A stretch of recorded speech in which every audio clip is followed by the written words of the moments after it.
بسم اللہ الرحمن الرحیم۔ معزز ویورز، آپ کے لیے انشاءاللہ قربانی کے تمام مسائل پر مشتمل مختلف ویڈیوز مختلف عنوانات کے ساتھ عید الاضحیٰ کے موقع پر آپ کے ساتھ شیئر کی جائیں گی۔ آج سب سے پہلے قربانی کے چند فضائل بیان کروں گا۔ قربانی جو ہے حضرت ابراہیم علیہ السلام کی سنت ہے۔ اللہ رب العالمین نے تاجدار مدینہ صلی اللہ علیہ وآلہ وسلم کی امت میں جاری فرمائی ہے، اور قربانی والے دن اللہ رب العالمین کو قربانی کے عمل سے زیادہ کوئی اور عمل زیادہ پسند نہیں ہے، اور قربانی کا جو جانور ہوتا ہے اس کی خدمت کرنا بھی ثواب کا کام ہے۔ قربانی والا جانور جس کو ہم قربانی کے لیے ذبح کرتے ہیں، اس کا چمڑا بھی، اس کے بال بھی، اس کی ہڈیاں بھی، یہ سارا کچھ نامہ اعمال میں قیامت والے دن اس سارے کے سارے کا وزن ہوگا، اور اللہ رب العالمین اس کے مطابق ثواب عطا فرمائیں گے، اجر عطا فرمائیں گے۔ قربانی کی بہت بڑی فضیلت ہے۔ اب قربانی کس آدمی کے ذمہ ضروری ہے، تو اس کے لیے آدمی کے اندر 5 چیزیں ہونا یہ ضروری ہیں۔ پہلے نمبر پر آدمی مسلمان ہو، نمبر 2 عاقل ہو، مجنون یا دیوانہ ہو تو اس پر قربانی فرض اور واجب نہیں ہے، نمبر 3 بالغ ہو، چھوٹے بچے پر، نابالغ بچے پر یہ واجب نہیں ہے، چوتھے نمبر پر وہ مقیم ہو، مسافر پر قربانی واجب نہیں ہے، اور 5ویں نمبر پر صاحب نصاب ہو۔ قربانی کس آدمی کے اوپر فرض ہوتی ہے، اس کے اندر 5 چیزیں پائی جانی ضروری ہیں۔ نمبر 1 مسلمان ہو، نمبر 2 عاقل ہو، مجنون نہ ہو، نمبر 3 بالغ ہو، نابالغ چھوٹا بچہ نہ ہو، اور نمبر 4 مقیم ہو، نمبر 5 صاحب نصاب ہو، یعنی نصاب کا مالک ہو۔ اب اگلی بات جو شریعت کا حکم ہے کہ بندہ صاحب نصاب ہو، تو نصاب کیا ہے؟ نصاب کے لیے 5 چیزیں ہیں۔ نمبر 1 سونا، نمبر 2 چاندی، نمبر 3 نقد رقم، نمبر 4 مال تجارت، اور نمبر 5 ضرورت سے زیادہ مال۔ ایک دفعہ پھر دوہرا دیتا ہوں، نصاب کون سی چیزیں ہیں؟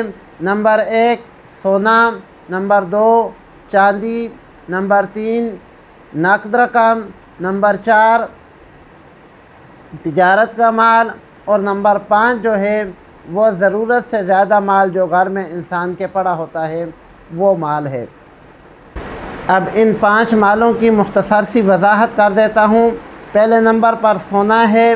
سونا چاہے جس شکل میں بھی ہو، برتن کی شکل میں ہو، ڈلی کی شکل میں ہو، زیورات کی شکل میں ہو، جس شکل میں بھی سونا موجود ہو، اور سونے کی مقدار 7.5 تولہ ہے۔ دوسرے نمبر پر چاندی۔ چاندی جس شکل میں بھی ہو، ڈلی کی شکل میں ہو، برتنوں کی شکل میں ہو، زیورات کی شکل میں ہو۔ اگر کسی آدمی کے پاس چاندی ہے اور چاندی کی مقدار جو ہے وہ 52.5 تولہ ہے۔ تیسرے نمبر پر نقد رقم ہے۔ اگر کسی کے پاس نقد رقم گھر میں پڑی ہوئی ہے، جیب میں پڑی ہوئی ہے، بینک کے اندر موجود ہے، چیک موجود ہے، ڈرافٹ موجود ہے، تو ان تمام صورتوں میں اس بندے کے ذمہ قربانی واجب ہے۔ چوتھی چیز جو مال تجارت میں نے آپ کو بتایا ہے، تو تجارت کے مال سے کون سی چیز مراد ہے؟ جو چیز انسان نے بیچنے کی نیت سے خریدی ہو۔ اب اگر ایک انسان نے کوئی چیز بیچنے کی نیت سے خریدی، لیکن خریدنے کے بعد اس انسان کی نیت بدل گئی، وہ چیز اپنے بیٹے کو تحفتاً دینا چاہتا ہے، کسی دوست کو تحفہ دینے کا اس نے ارادہ کر لیا یا ویسے ہی گھر میں رکھنے کا ارادہ کر لیا، تو یہ اب جو ہے یہ والی چیز اب مال تجارت نہیں رہی، بلکہ اس سے اس نے تجارت کی نیت کو ختم کر دیا، لہٰذا یہ مال تجارت نہیں ہے۔ مال تجارت وہی چیز ہوگی جو آپ نے تجارت کے لیے رکھی ہوئی ہے، خرید و فروخت بیچنے کے لیے رکھی ہوئی ہے، اس چیز کو مال تجارت کہتے ہیں۔ کہ ہمارے جو دکاندار حضرات ہوتے ہیں ان کے پاس دکان میں بہت سارا مال بیچنے کے لیے انہوں نے رکھا ہوتا ہے، لیکن کچھ چیزیں ہوتی ہیں جو برائے فروخت نہیں ہوتی۔ مثال کے طور پر ان کے سامنے وہ ترازو پڑا ہوتا ہے جس پہ وہ تول کر چیز اگلے بندے کو دیتے ہیں، تو یہ ترازو برائے فروخت نہیں ہوتا۔ ایسے ہی کچھ دکانوں کے پاس کوئی اور چیز دکانوں میں ایسی پڑی ہوتی ہے کہ وہ چیز جو ہے برائے فروخت نہیں ہوتی، وہ ان کی ضرورت کی ہوتی ہے۔ ہم ان چیزوں کو قربانی کے نصاب میں شامل نہیں کریں گے۔ پانچویں نمبر پر جو چیز آتی ہے وہ ہے ضرورت سے زیادہ مال جو گھر میں پڑا ہوتا ہے، بڑے بڑے دیگچے پڑے ہوتے ہیں یا کوئی اور ایسی چیزیں جو ہم نے کبھی استعمال ہی نہیں کی، تو یہ جو چیزیں ہم استعمال نہیں کرتے یہ بھی ضرورت سے زیادہ مال ہے، ان کو بھی قربانی کے نصاب میں شامل کریں گے۔ دوسری چیز جو ضرورت سے زیادہ مال کے اندر آتی ہے، ایک انسان کے پاس دو گاڑیاں ہیں، ایک گاڑی تو اس کے استعمال کے لیے ہے، دوسری گاڑی اس کے پاس زائد ہے۔ ایسے ہی جو انسان کا گھر ہے، اگر کسی کے پاس دو گھر ہیں، ایک گھر میں تو وہ رہائش پذیر ہے، ایک گھر میں تو وہ رہ رہا ہے، اب یہ جو دوسرا گھر ہے اس کا، یہ جو اللہ پاک نے اس کو نعمت دی ہوئی ہے، تو یہ اس کی ضرورت سے زیادہ ہے، اب اس کو قربانی کے نصاب میں شامل کریں گے۔ ضرورت سے زائد چیزوں کی لسٹ میں گھر کے اندر پڑی ہوئی ٹی وی، ڈش، یہ چیزیں بھی ضرورت سے زائد ہیں، بلکہ یہ لغویات کے اندر آتی ہیں، تو ان چیزوں کو بھی قربانی کا جب ہم نصاب بنائیں گے ان کو اس کے اندر شامل کریں گے۔ اگر